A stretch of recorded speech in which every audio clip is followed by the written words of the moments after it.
Onu tapawut.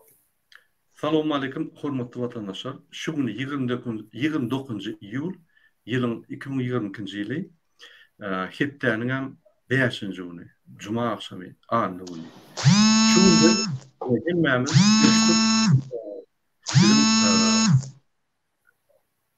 Bizim ýanky efirimizde ýadyňyzda bolsa bizim eginleşimiz Edermen oglanmaly.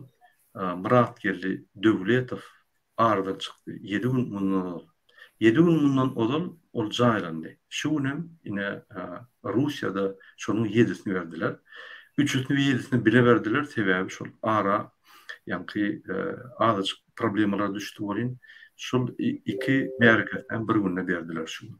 Şonuň üçin biz efire diýär, öz gynançlarymyzy, duygularymyzy Muratgerli Döwletowyň maşgalatyna, onun doğum arnaşlarına bildirmek için yine bir uyuştuk. Hormatly vatandaşlar, öz kommentarlarınızda yazıp bilersiniz, öz niyetlerinizi, arzularınızı ve öz yüreğinizdeki duygularınızı, gynanç duygularınızı, şol bizim eginleşimiz Muratgerli, şuraya bizi taşlak gideni Ederlen oglanmaly Timur Serker'de atly Muratgerli Döwletow. Men birinji bilen sözi ine bizim ýazyjymyz, şahyrymyz köp ýyllardan bäri opozisiýa barada makale diýen, rejim barada, diktator rejim barada düşünüp gelýän halkymyza Ahmet Aparaga berýär. Ahmet Apara, söz sizde. Köp sag bolun. Salam, hormatly ýylyşlar. Bugün Muratgerli Döwletowyň bizim eginleşimiz Timur Serkerden 7-si şu gün. Inni ýat ýerde ýogalanyny adam käte şeylerek bolýar-da, kynçylyklar dörýärdirli adamdan gelmek üçin her kim bir şäherde, her kim bir owada, ondan şoň üçin Muratgerliň 3 bilen 7-sini goşup şu gün bermeledikdirler orsiýetde. Şu gün berdiler şol 7-sini. Şoň üçin bizem şu gün üýüşüp ýene-de oň eginleşleri bolup Muratgerliň hatyrasyna, Timur Serkerden hatyrasyna gurrun edeliň diýişdik. Inni şu wagtna her kim işten soň oglan gyýylan ýetişenleri girýärler efire şu gepleşige geljekden şu gepleşik gitturkada elbette ýene-de käbir adamdan goşulmagy mümkin. Siz onu özüňiz görürsüňiz. Inni görýäňizmi, Muratgerliň gidenine, yerlenenne şu 7 gün boldy, emma bizim hemmämiziň häzirem ýüzümiz salyk gatyly gitdi biz üçin. Muratgerliň gitmegi şu Muradyň zor şonu tarpataýyny aradan çykdy diýip gaýtalamagy şeýle duýgu döredi bizim hemmämizde. Öňkaýdyşymyz ýaly Muratgerliň şu saglyk ýadynyň habarly bolsam, şonu da şol ýogalanyna bizim hemmämize tarpataýyny ýalak bolup görünýär. Ondan näme? Ol dogrusyny aýtsaň şol öňkü öz keselinden ýok bolmady, oňa zar vuruldy, güýçli şol zarba uran adamlardan tutuldy. Özüm ýalňyşlyk bilen hüjüm edilipdir. Muratgerle, hiç ýyly Muratgerle degişli ýeri ýok. Olan eden hüjümniň boýnlaryna daldylar, olar ele-de düşdüler. Ol barada biz geljekde soň belki 40-ny bellämizde şonu giňişek gurrun eder. Ýöne häzir men ýene-de şu Muratgerliň şahsiýet hökmüne men özüm üçin nähili şol gymmatly taraplarynyň bolanyny ýatlasym gelýär. Muratgerli bir zada ünsüni jemledi. Olam Türkmenistanyna demokratik hökümetiň, demokratik häkimiýetiň gurulmagy üçin görüşmeli, giýje ünlü görüşmeli şol pozisiýada öz pikirini jemledi. Muratgerli hiç wagt onuň çağjamady, ol adamlar dinledi, ýöne on öz bütün durmuş tejribesi onu bizim ýanymyza getirdi.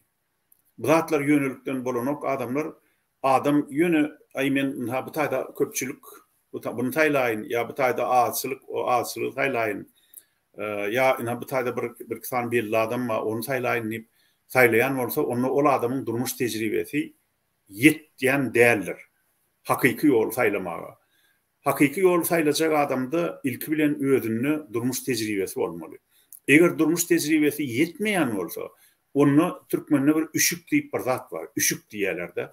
Olan düşünce, yani düşünce bilen bagly. Eger de adamda üşük bolsa, düşünce bolsa, onu ol boş sözleri anananok. Ol adamlaň öňkü geçmişine terediýär. Şol adam öň näme bolup işläpdir, kim bolup işläpdir. Eger de ol adam häzir agdyny aşgatyklap oturan bolsa, emma öňüm hökümetde işläp, soňam şol gaçyk gaýdan bolsa Türkmenistandan.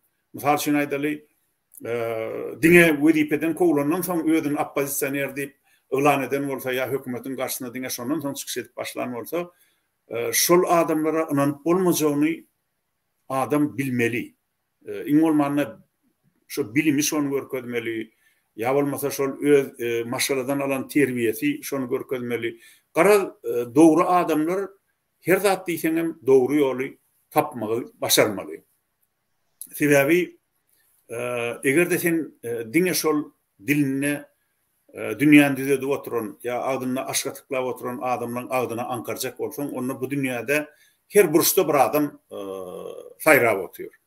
O Tokoyda guşlaň saýraýşy ýaly, Tokoyda ya bolmasa Sährada bartaňy Alyhepke de bar, Torgoýam bar, Serçe de bar, beýlek guşlaram bar. Olaň hersi öz aýdymlaýdy. Sen şol nimen simfoniýaň arasyndan öz ýüregiňe gelişýän şol öz ýüregiň isleýän hemem mümkin bolsa hakyky saýrap bilýän guşlaň, onuň şoň owazyny dinleýänine degýän guşlaň owazyny saýlaýansyn. Durmuşda bolsa adama gedip gelenine, adamyň hemişe tejribesine teretmeli. Durmuş tejribesine ähili, geçmişine ähili. Eger öň hökümetden ýankaýdyşmaly, hökümetde wezipe ýelap, soňra diňe wezipeden kowlandan soň men oppozisioner diýip görüşip başlan bolsa, şol adamyň gepini dinleseňem bor, dinlemeseňem bor. Sebebi eýem ol bir gedek işläpdir hökümetde. Olaň gurup gaýdan hökümete mine şu Türkmenistanyň häzirki hökümet şol. Şolaň gurup gaýdan hökümeti. Innen bärik gelip mysal üçin günwatarda oturup adam allap oturan bolsa, onu wagt ýitiren biderek olaýmasa beýle adamdan gepini dinlemäge. Indi şu meselede Murat Gelli bilen bizim pikrimiz hemişe dogry elýärdi, diň elýärdi. Şoň üçin biz pikirdeş bolduk. Bile görüşdük bir näçe ýyl. Ol mudama hakykatyň tarapynda durýardy. Mertligiň tarapynda durýardy. Indi men şu arada käbir eňneşlerimiz bilen pikir alşamda şu näme üçin şeýle bolýar? Mysal üçin Murat Gelliň bir 2-3 tane ýokary bilimi ýok. Ol harby adam, şo harby bilimi gatyp o bilim alypdyr. Ýöne ol alim däl, professor däl. Nädip şol diňe bir durnukly şeýle görüşiji bolup ýetişdir diýemde pikirdeşlerimiň käbir aýdýar, bu oň şo harby adam bolan üçin şeýle bolýar diýär. Harbylar öz tutan ýoluny wepaly bolýarlar. Olar dönüklük etmegi, o tarapdan o tarafa çağıjamagy gowy gören oklar, şoň üçin olar şo hakykatyň tarapyny tutdumy, şonun üýtgen oklar diýip. Mümkin şol biziň eňneşimiziň aýdýan zady gaty dogrudur. Şu Murat Gelliň öz şahsy pozisiýasyna, şoň adam kärçiligine, şoň durnuklugyna, şoň harby adam bolmagy esasy kesitleýici täsir edendir. Şoň üçin men Murat Gelliňi ýatlamda hemişe şol onuň harby urdan ökdüdüni ýatlaýan, şo harby meselede esasy şoň gurruny şotda suratyny da ýadyňda düşýän bolsa ne çykyş edenine käwat tank goýýar da menim onu aýyr diýädim. Murat Gelli şu tankı goýma, soň hökümetdäki adamlaryna bular ýara alýarlar ellerine, bular ýaragyň suratyny goýup şoň arkasyndan çykyş edýärler diýip bizim üstümize ne hak töhmet atmasınlar diýsem, olay diýärdi, akwalta para men nädeýin, men tankçy, men tankist, şoň üçin men üçin bir adaty zat diýip. Ondan elbette menim käte ılalaşmaly bolýardym şol tanky goýmak bilen. Umuman haýsy tarapdan alanda da Muratgelli bilen hemişe bir ýürekdeş gurrun edip bolýardy. Hemme da takynna islenlik bir problema hakynda bile oturup şoň bilen geňeşip bolýardy. Bir umumy netije gelip bolýardy. Şeýle bir hoşgulaw, ýagşy niýetli oglandy. Gaty ýagşy niýetli oglandy. Şoň üçin men şunuňa ruhsat bolsa häzir Muratgelliň hatyrasyna Seyitnazar Seýdiň bir goşgusyny okap bermekçi. Men pikirimçe umuman Timur Serkerde şu Seýdiň hem beýleki bizim klassiklarymyzyň şular ýaly watançylyk goşularynyň esasyna terbiýelenen adam bolmagy mümkindir. Ine Seyitnazar Seýdi şu Mir Haydar bilen Buhara emiri bilen uruşdan soň türkmenler gaty kıynyna düşüp şu ezi çekip ýörkäler şu goşuýny ýazýar. Görülsünimdi. Gorky ede ryswamyz çykdy. Herne nesip bolsa görülsünimni. Zalim düşman ahir ýurdumyz ýykdy. Köp ýatdyk. Yaranlar turulsunimni. Mevlam bermiş bize niçe galany, kıtnamy perwerdi halaççylany, baştan ayak ýygyp kurdu kelany, zalim beg üstüne ýörülsenindi. Gayrat edip şirin janynyň geçeli, kılıçdan gırmızı ganlar seçeli, düşman bilen aramyzy açaly, hemme şol ikrara urulsenindi. Bir yerde top bile baydak dikilsin, goşun iki ýanynyň sap çekilsin, kelleler kesilsin, ganlar dökülsin, arada urt oýny gurulsun inni. Eger her kim gorky etse janyndan, ayrılmasın aýalynyň ýanyndan, il gaçsa ayrılır hanymanyňdan, dogry durup kılıç urulsun inni. Ağdymyz bir etsek tükel ersari, düşman geçebilmez serketten bäri, her ýigidin söwüş bolsa hünäri, öňüňizde salyp sürülsün inni. Ýagy bolsa salyr, sary teke, biz munna il bolmak owşamaz ýeke, beýle oturýynça pul çeke bir gylyja dähmiz berilsin inni. Seýdi diýer gaýnap, daşyp, joş edip, bir 5 gün gedeli köngül hoş edip, çärjow begin ýeňsek, urup uşadyp, zalim ähli tükel gyrylsyn inni. Ine şol öňüm biziň häzirki döwürde ezesek ýörşümiz ýaly millionlap türkmeniň, ertar türkmenleri, şol lewap türkmenleri Mir Haydardan Buhar emirinden şoň hanlygynyň ağır ezir çekipdirler. Inni naşı Muratgelli Timur Serkerde de Türkmenistan'a häzirki adam kärçiliksiz zalim rejimden ezir çekip ýurtdan çykyp gaýdan ýigitleň biri. Şoň üçin onuň ruhy ökman inni erkin dünýäde, o dünýäde öz ata watanyna telesan urup berendir. Ol öz watanyna serketsiz aşyp öz doğup dören ýerlerine erkin gezip bilýändir. Şoňa ynanasyň gelýär. Onuň ruhy şat bolsun, jaý jennetde bolsun, ýygy ýarasyn. Ine men bugünkü ýygaça aýtjagym şular.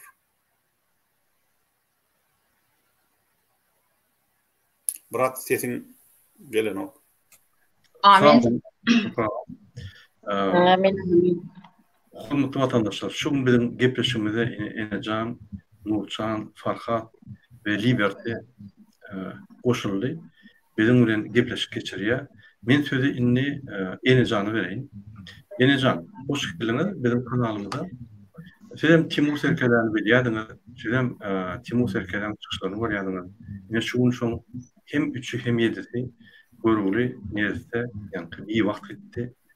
Bizim hemmemiz yüreğimizin yankı tüysürükten gıynancımızı bildirýär. Maşgalatna, onun doğumlarına, inatalarına. Türkmenistan'la inatatı aldı, Türkmenistan'la onun doğumlarını aldı. Oları batış edilýär, batış deyip oları gelip yankı Türkmenistan'la kim Timur bolýa, Rossiýada kim bolýa, onu spiskaklaryny aljak bolup bir topar masgaçylyk bolup berler. Bu adamlar hiç wagt düzelmeýär. Şoň üçin men sözi Enejan'a berýän. Enejan söz sizden. Aýdýar. Sağ olun söz bereniz üçin. O Timur Serker'den men gaty gowtanaýan sebäbi ol bara bizimle gepleşip durýardy. Aradyna sökülip etýärdik, gürrümleşýärdik. Yani men deň duşum biz bilen egnes boldy. Hani arkayn gepläp arkayn neme gepleşip bilýärdik-de hemmede. O gaty Timur Serker'de öz watanyny söýen, hani watany gatyr we söýen adam da şol bilýärmi? Wayenler diýerler, wayenler bara gaty watany söýen üçin, öz watanyny goramak üçin bir topar şolar ýaly näme diktatordan bara halas etmek üçin bara janygan adam ol. Hakykatdan mara bimahal ýogurtdy şol. Onun ýoklugyny biz özümize mara men özüm aýdymda da menim onun ýoklugyna niýemden gatyr we gynannym. Yani ýa-da galan maşgalatna da hemme garnaşlaryna da Allah jan ýydy kesilsin diýen yatan ýer ýagty bolsun, jaý jennetden bolsun, iman maýlyny bersin diýen gaty gowa adam biziň aramyzdan gaty ýaş gitdi. Men gynanjymyň çägi ýok. Hakykatdan hem gaty ýaş gitdi. Men diňe ýydy yaratyn Allah jan ejetiniň ýydynaky galan garnaşlarynyň himmetine yüreğine giýlik bersin diýmese men diýjek sözüm hani hakykatdan hem ol adam üçin diýjek söz tap bilemokda gaty gynan ýani. Bir toğlanlaryň berdi. Hakykatdan hem mertdi. Gaýdusuz mert oğlanly şol. Biziň ara действительно Türkmenistanymyzda hakykatdan şolar ýaly köprek bolan bolsalar da mert ýigitlerimiz biz davno ozu Türkmenistanyň içinde gezerdik. Hakykatdan şu diktatora garşy mert durup görüşerdik. Ýene de bir sapar ýatan ýer ýagty bolsun diýen, jennetden bolsun iman maýlygyny bersin. Ýydynaky galanlarına da sabır dileýän, ýydy kesilsin. Diktator näçe basyş etsin. Yani ol basyş edenlerem hiç mal ýol gazany bilmez. Biz hemmemiz diňe öz watanymyz üçin, çağlamyzyň geleceği üçin görüşýäs. Biz erkin ýurtda ýaşasymyz gelýär. Öz ýurdumyzda arkayn baryp arkayn gelesimiz gelýär. Şoň üçin biz öz watanymyz üçin görüşýäs. Öz çağlamyzyň gelecekleri üçin görüşýäs. Timur Serker'de de edil şolar ýaly öz watan üçin janyny hemmedadyny ýolu beren adam şol. Men näme diýjegimi bilemok, ýene de ýydy yarasyn diýen. Söz bereniňiz üçin sag bolun. Sağ olun köp. Senin aydan sözleriňiz üçin. Murat, ýekeci sekundna şu wagt efire bir nämeni berdiňde tema hawzy bir dik düşdi. Men ýanky okan goşgumy nemedip söýýär maňa ýerbet, hapa söýýär-de. Men ötüp giden ejem pagyra söýýär. Ol goşgu menki däl. Ine Seýitnazar Seýidi 18-nji asyrda ýazan türkmen klassygynyň goşgusyny okudum men. Eger çöregi agdyňyzdan ýýän bolsaňyz tema hawzyň arkasynda gizlenýän nadan bir söz aýdyň goşgusy. Men bir söz aly bilermi? Bir mun. Murat, şolar ýaly dik düşdiler, şolar ýaly agy hapa adamlar gelmese o uştaýyk. Şoň üçin şonu bir blog edip goýar, gelmesin bize gerekler şolar ýaly. Ekece söz aly bilermi? Gekejim şeýdip şahyry goşkyny kim ýazanyny bilmän. Eger bara şudatlary bara dinläp bilmeýän adam, onda bara ol hiç zat däl bu dünýäde boş gezip ýören adam. Men üçin şol. Eger bir ölen adamyň hatyratyny üçin şeýdi boş gokulýanysy gaty gowdat, ýöne onu dinläp bilmeýäniň özi nädan, nälaç edeniň eşekleriň biri gaty görmän. Doğru. Ýogny bu taýda şoň nadanlygy nämeden gelip çykýar? Hiç wagt bir şahyryň goşgusyny Feýdin kimdigini bilmeýän bolmaly. Feýd nazar Feýdi bir ertary serkerde şahyr. Ertary şahyry türkmeniň beýik şahyry ertary taýpasyndan bolan şahyr. Ödem Mir Haydaryň garşysyna basyp alyjy Buhar emiriniň garşysyna sögüşip geçen hem-de şol ertarlaryň hem-de Lewap türkmenläriniň milli garaşdyrlyk uğrunaky göreşini serkerdelik eden şahirlerin biri. Yani Türkmen edebiyatında gaty ullukan ornu var, ona serkerde şahir Feýdi diýilýär. Indi şoň kimdigini bilmän, şonu men ýadandyryny öýdýär. Gynansaňam siz ýalňyşdyňyz, Tema Hawuz. Ol goşuýny söýgseňiz hem eger şonu men ýadan bolsam, men gaty begenerdim ýöne menden 200 ýyl öň ony Feýdi şahir ýazyp geçipdir. Siz çalışdyp çatmaýýan, öteşdip öýýän. Häzir bolun. Özüňize ýürenç döretmäň, nadanlyk bilen. Men alyp barjy bolan men size söz bereýin. Men söz bermesem, haýyş edýän, ýani görülen sebäbi efir bolýar. Siz ýalňyja gowy edip Feýt nazar Feýdiň sözlerini düşündirdiňiz, ýani bir parça aýtyp berdiňiz. Gaty boldy, şu zatlar öňünden aýtsak bolurdy, bir topar watandaşlarymyz Feýt nazar Feýdiň kimdigini bilen mümkin türkmen mektebi oturan ýerler. Türkmen mektebiň 9-njy 10-njy klasyň edebiýatyna şol şahyrlar öwrenip geçilýär. Şoň üçin biz mümkin öňünden aýtmalyk sebäbi adamlar bilmeýän bolsa, onda mümkin bir pikir aýdýandyr. Siz gowy belläp geçdiňiz. Feýt nazar Feýdi hakyky hem terkerde hem ýazçy boldy. Bir topar manily goşgular ýazyp halkyň ýoluny öküdi. Indi biz gepleşigimiz dowam edeli. Men sözi ine bizim bir vatandaşymyz we gowy YouTube kanallaryna we mass mediada görüşýän, ondan başga protestler edip hemme ýanky bolup geçýän türkmen halky bilen wakalyň arasyna ýerip şo ýerden reportaj alýan oğlumyz, Gahrman oğlumyz ine Farhada söz bereyim. Farhad. Timur serkerde meňden çykyşlar edýärdi, köp çykyş edýärdi. Ol tankisti. Menem tankist. Ol senseydi, ýanky senpaydy. Turmuş geçirýärdi. Menem turmuş geçirýär. Onuň biri-birimne senpay diýip biz neme diýerdik. Ol görüşýär, menem görüşýän. Aramyzda bir şeýle başda söz boldy. Bir-birini hiç wagt anlamaly. Bir-birini üçin dakansa durmaly. Ölýän bolsam we dakansa görüşmeli. Ine şol soňky günlerinde agyr ýagdaýda bir aýlap ýatyp görüşi dowam etdi. Men şoňa ýanky YouTube'a çykyp çykyşlar etme, öz sağlygyna seredip birinji, haçan sağlygyň gowuluşur diýip saklaýardym şonu. Ýöne aktivistler bilen guruluşyp bir topa ýanky hereketler edýärdi. Maňa günne bir 5 ýyl çaňa diýärdi. Matlatlaşyp ýanky nähir Türkmenistanyna, Iranyna türkmenler, Afganistanyna türkmenler nähili, Türkiýede türkmenler nähili, Rossiýada türkmenler nähili. Şo arada biz bellek geçerdik we halkymyza ýanky vatandaşlarymyza maslahatlar berýärdik, düşündirýärdik nähili görüşmeli. Ine siz hem häzir görüşüp ýördiňiz. Biz bu rejime garşy görüşende hemmemiz risk alýar. Risk diýmek hop alýar. Ýa bu rejim bu zulüm. Bu zulüm diňe bir adamdan ibaret däl, hökümetden ibaret.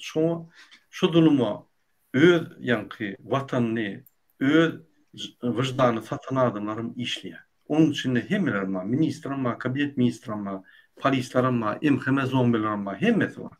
Ol bir kiçik gruppa.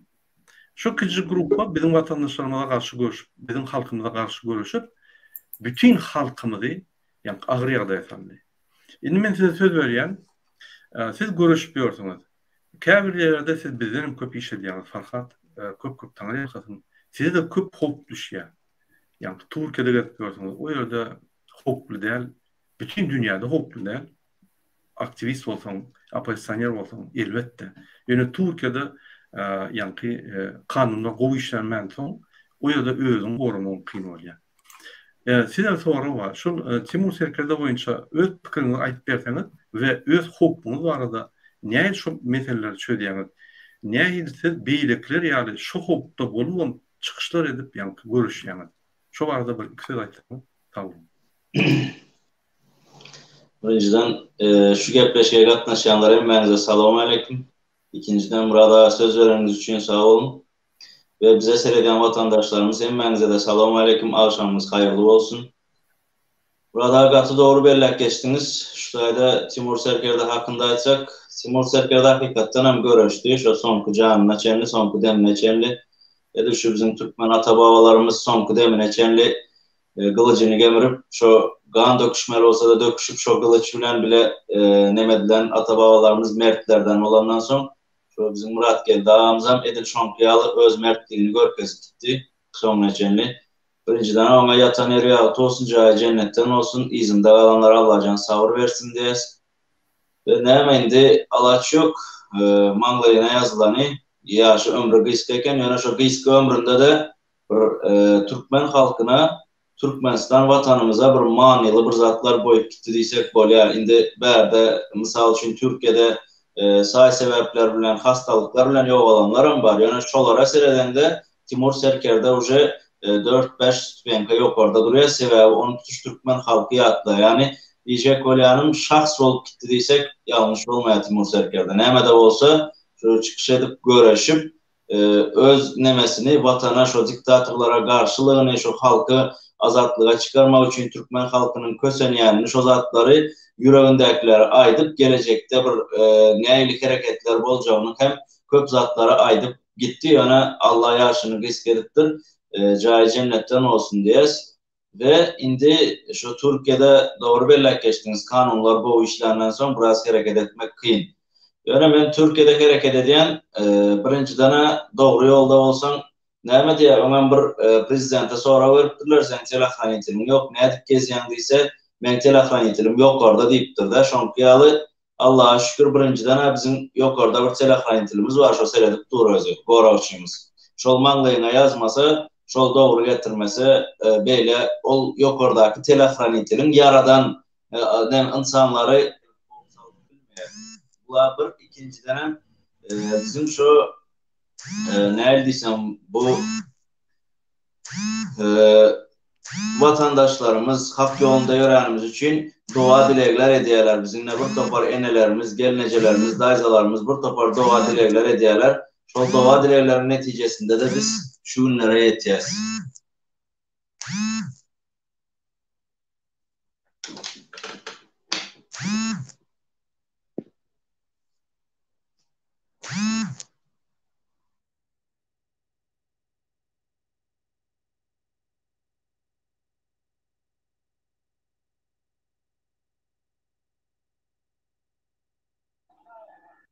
Sesiniz gelen Murat Kurban.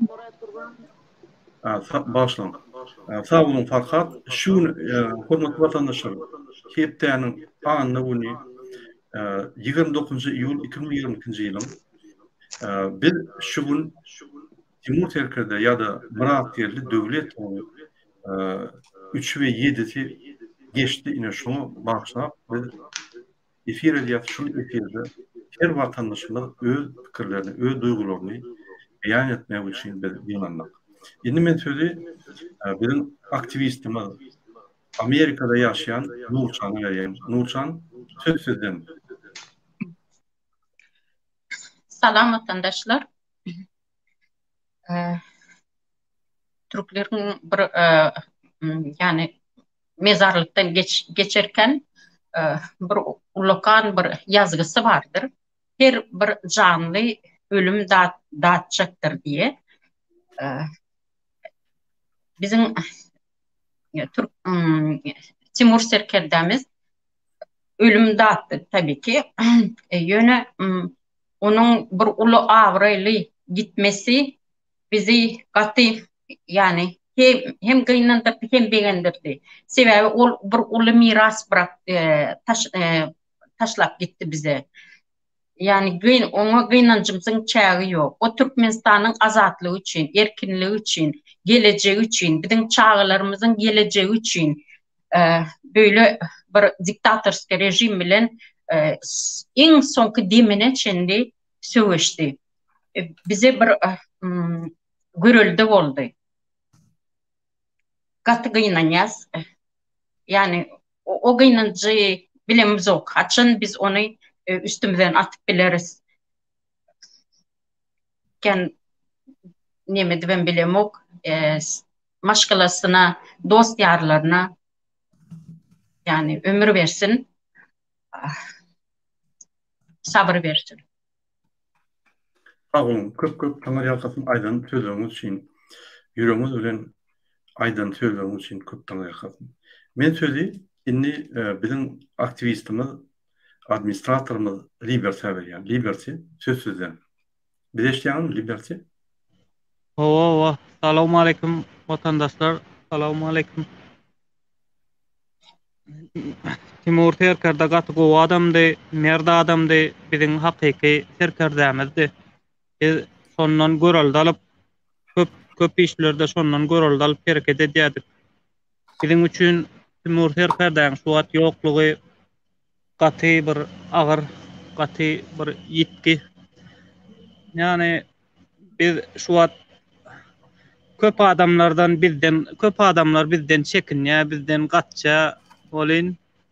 Ýöne Timur Serker'de köplen jaň edip, jaňlaşyp şol derdinşädik bir-birimiz bilen. Şonuň üçin biziň üçin ullakan ýetki Timur Serker'de. Ja cennetten bolsun, iman baýlygyny bersin. Sağ olun. Köp sağ olun Liberty aýdan sözüňiz üçin. Hormatly watandaşlar, men ýene bir ýaşdyrtmaly bolýan. Şu gün 29 iyul 2022 ýyl. Şu gün ine Timur Serker'däniň jaýlanyna 7 gün boldy. Şoň 3 bilen 7 berildi. Şu gün ýeden. Bizim öz görevimizde ine YouTube kanalda watandaşlarymyz bilen üýüşüp Timur Serker'de we onuň dogun garnaşlaryna, maşgalasyna öz gynanjygyny bildirmek üçin üýüşdik. Şu ýerde bizim watandaşlarymyz bilen biz her kim öz duýgusyny aýtdy. Menim öz görevimde Timur hakda bir iki söz aýtjakdym. Timur men 2 ýyldan beri tanýan, ýaňy opozisiýa gelemde jaňlaşýardyk, zat edýärdik. Ol Serker'de bolan soň Serkerdeler bilen ýa-ni gepleşip şolar bilen gatnaşýardy. Menden pikirim sorýardy, ýa-ni men şirketden sorýardy. Soň bir 6 aýdan jaň edip aýtdy. Senin pikirlerin, senin şirketlerin aýdyşyň ýaly etip gelip oturýarsyň. Men hormat toýan, menim Serker'de gel bile işleri gel, menden näme kömek satdy. Menim aýtdym, gelin işleriň biziň gapymyz açyk hemelere tapawut ýok, siz dewletem ýa dewlete däme. Ol aýratyn dewlete däl, ýa bir topar bilen işledi. Şonu biz oturup pikir etdik-de, şu Rossiýanyň hem aktivistlerini ýygnap, şonu ýa-ni Rossiýada dewleteň hem aktivistlerini, ýöne watandaşlaryny hemmelerde ýygnap, şonu ýa-ni ýolguçyga goýduk. Ondan daşary başga da güçlany, ýa-ni uğurwady, onu işledik. Umuman işte Timur gaty edermen, gaty arassa, aýdýan sözüni edýän, hereketine dol bilýän, Ahmet Aparanyň diýşýän durnukly, hemme zady ölçäp görüp, ýa-ni alyp baran siýasaty gaty ýerlikli. Hakyky bir edermen boldy. Oňa dayansaň bolýardy. Oňa diýen zatlaryna ýa-ni barlap, aňyrsyna ýetip aýdýardy. Şonu men halýardım şonu. Şoň üçin dostum boldy, eginleşmem boldy, sempaýam boldy, tankist dostum boldy. Bir topar biziň ýa-ni nokotlar, kommunikasiýon nokotlarymyz bardy. Biz gowy işleýärdik. Munyň agyr keseli, agyr derejäge geçip ýa-ni bir gysga wagtda ýoglany men üçin dogrudan bir tarpataýyn bolan ýaly boldy. Biz garaşmadyk beýle çart ýagdaýda Timur Serker'den ýetirdi. Şoň üçin hormatly watandaşlar, Timur Serker'de biziň watandaşlaryň aýdyşy bir miras boldy. Ol mirasym azatlyga we adalatlyga ynam. Türkmenistanyň azatlygy üçin ören köp hereket etdi.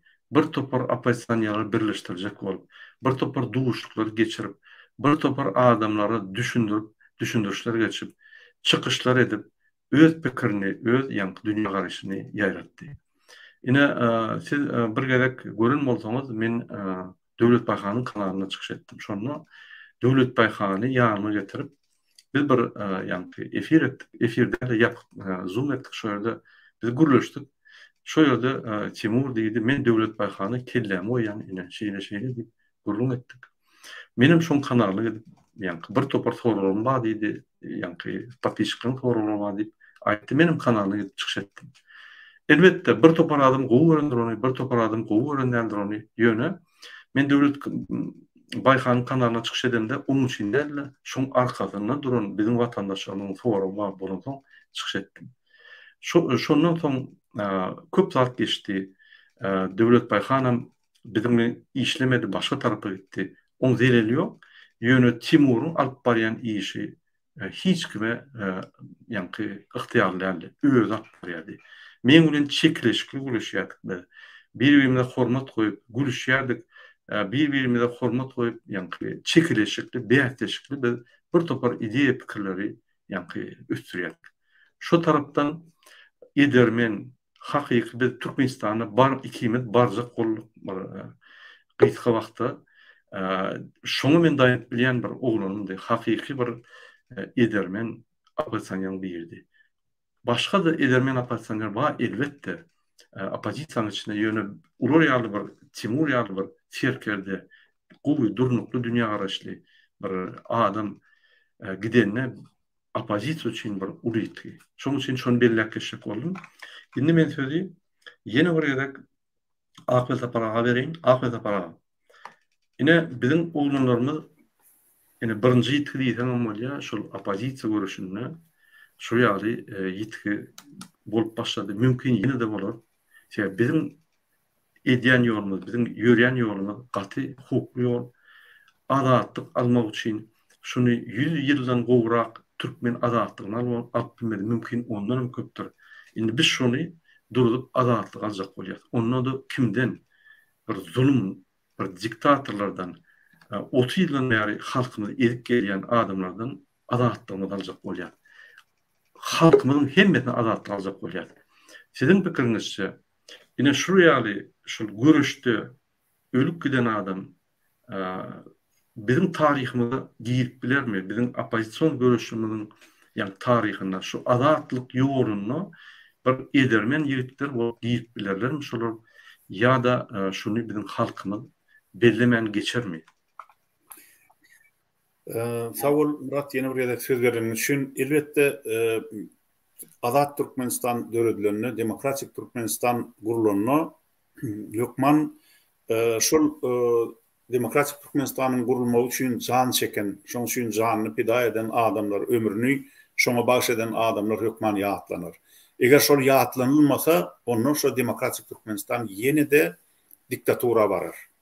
Sebebi şunu görkezýän tarih faktlar bar. Ana Türkmenistany aslynda Gaýgy Atabaýew, Nedirway Aýtak ýaly gahryman adamlar gurdy. 1924-nji ýylda Türkmenistan şu Gaýgy Atabaýeň güýji bilen, şoň mert durmagy bilen özbaşdak respublika bolýar.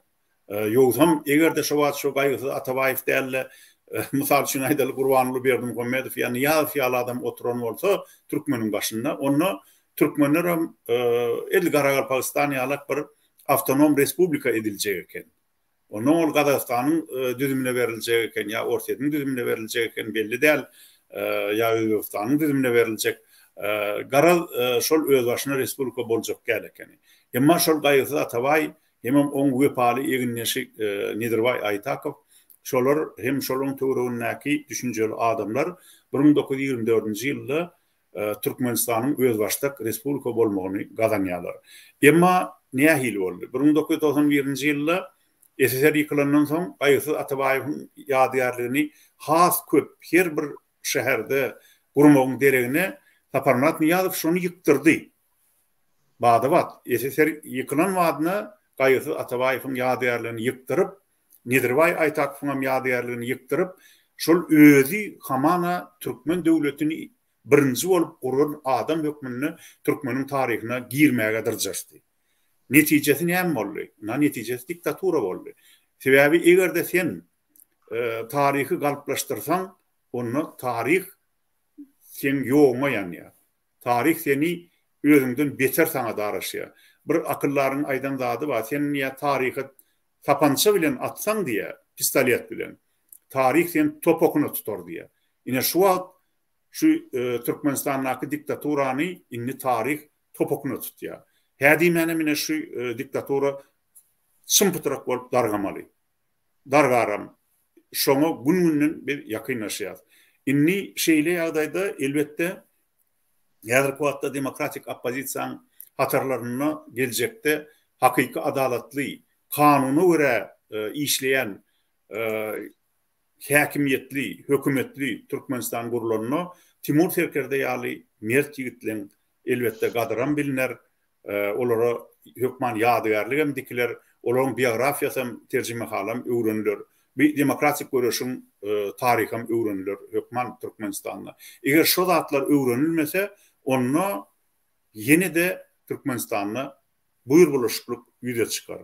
İnni ştaydına şuun kuun Türkmenistan'da yaşlara doğru bilim verilmeyenliğini görkedeyen zatlar bizim durmuşumuzda zor gelip bizim manglayımız uruluyor.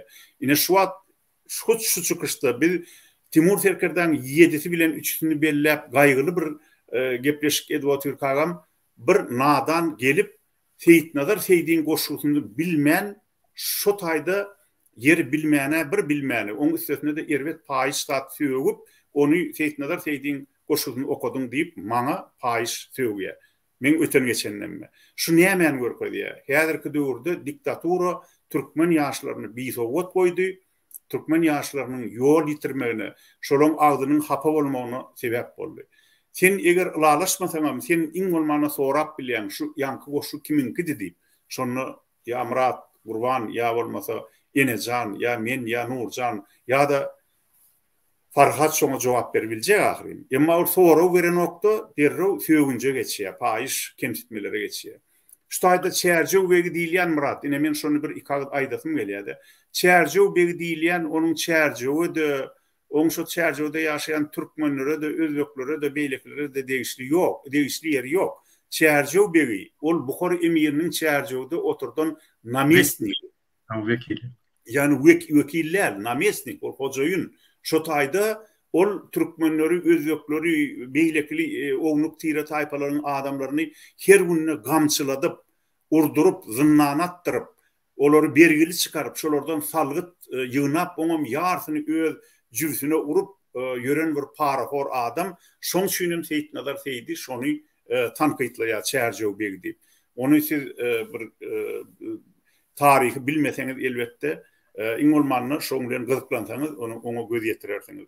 Anhanni men aýtjakladym, ýani Murat bir söz diýdiň-de.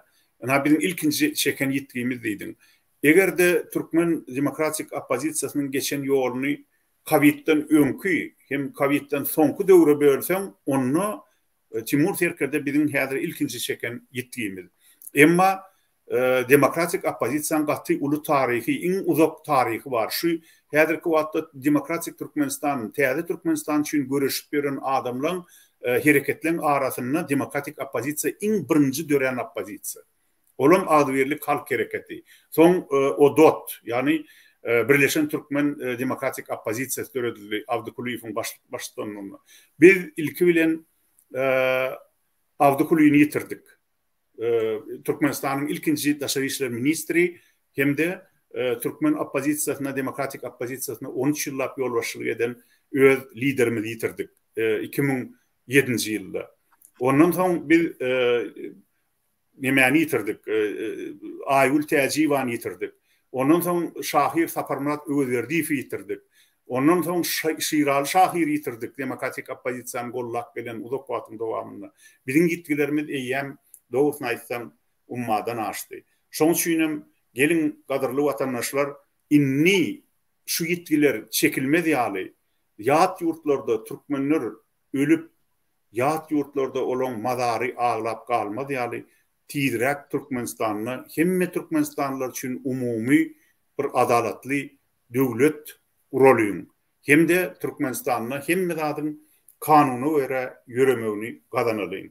Ine bugünkü gün Timur Serkerden 7'sini belleyen günümüzde şolar ýaly adamlaryň hemmesi şol sana Timur Serkerde de Türkmenistanyna adalatly döwletiň urulmagy üçin öz ömrüni bagş etdi. Şoň üçin Allahjan o dünýäde oňa garaşy getsin, jaý jennetden bolsun, dostlarlaryna ýene bir gedek öz gynanjymyzy ýetirýär. Şeýle ine men gysgaça aýtjak dedim. Kadırlı yaşlar, siz Timur Serkerde'den onun durnukkulluğundan, onun batırlığından görüldü alın. Yine şonuna bir tidirak hemmemiz için yaramlı devlet kurup biler Türkmenistan'da. Sağ olun, ünsiyettin gelmeniz için. Sağ olun, Akbeza Parağa. Hormatly vatandaşlar, yine kim söz aytjak bolsa, häzir bir minutdan köp däl. Yine men söz bereyim. Aýdyp bilersiniz, şonuň menen biz öz gepleşigimizi tamam edelim. Farhat, sizden başlaýar. Burada yani biraz teknik nesaslıklar oldu.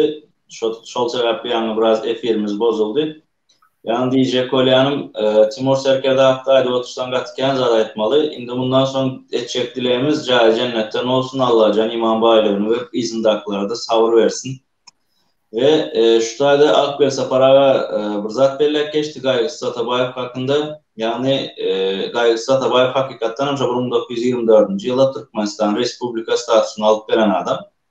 Şol dövrde şol statüs alacak vakti adam sani etmeye. Şoma Türkmenistan'a, Özbekistan'ın Yankışlı ve Abdaşoğuz vilayetinde yaşayan rayatları alınıyor şu dövrde. Ve şu adam sani üstü dolduruluyor ve ondan sonra şu tayda yankı bize şu Gaygısı Satabayev filan egindeşler maslahat ediyorlar bulara. Türkmen diýsege aslı Özbek bulan. Özbek diýsegen pasportunu Türkmen diýip berdik. Indi bulara näme diýip at goýaly? Şonda diýerler bulara täze atlandyrylan Türkmen ýagny tat. Käbir vatandaşlarymız tat diýip biraz aýrymjylyk ýap millet parazlyk eden vatandaşlarymyzyň dikkatine şunu ýetireýin diýdim. Tat sözüniň manysy täze atlandyrylan Türkmen diýilýär. Yani meniň aýtjaklarym şular, murada dowam edip bilýäňiz. Söz vereniz için hem sağ olun. Tana yakın köp Farhat Nurcan. Siz de söz verin. Orça aytsanızdan bolýar, türkmençe aytsanızdan bolýar. Bir jemle. Bence Timur Serker'de altın harfleri bilen tarihi adını yazdıran bir aktivist dip hesaplayan. Biz hem onun ýygynyň gideceğimize de söz veriyoruz. Ya da nereye olsun yenide. Sağ olun, amin. Liberty, aytjaklarynız barmy? Yok, sağ olun. Bolýar, sağ olun Liberty. Hormatly vatandaşlar, şu gün hepdeniň anyny günü 29 iyul 2020 ýyl Timur Serkerden, ýagny Muratgelli döwletiň ardan çykandan bäri 7 we 3 bilenler bilinip geçildi. Bizim şoňa başlap öz efirimizi etdik. Hormatly vatandaşlar, Timur Serkerden galyp giden 2 ýyla men tanýanym 2 ýyldan bäri ýyzy gatulmady. Onun goýgiden mirasy bizim hemmemiz üçin wajyp. Näme? Halkyň agyr ýagdaýynda edermen bolup, öňe çykyp, halkyň agyr ýagdaýynda halkymyza kömek edip, maslahatlar berip, gerek ýerine goýullap, halkyň agyr ýagdaýynda edermeniň biri bolup, öz janyny bizim görüşümizde berkitdi. Şoň üçin yatan ýere ýakty bolsun, berýän sadakalar kabul bolsun, Allah jany jennetde bolsun. Şunuň bilen biz efirimizi tutarýar. Şu efire gelip gatnaşanlaryň hemmetine men taňaýakatyn bildirýän, sag bolsun aýdýan we bizim vatandaşlarymyza bizi ýarlak gelýän, bizi öz kirler bilen, maslahatlar bilen bize ýol ökülen vatandaşlarymyzyň hemmetine sag bolsun aýdýan. Sizin hemmemize janlyk, adalatlyk we adalet arzu edýän. Sag bolun, hormatly vatandaşlar.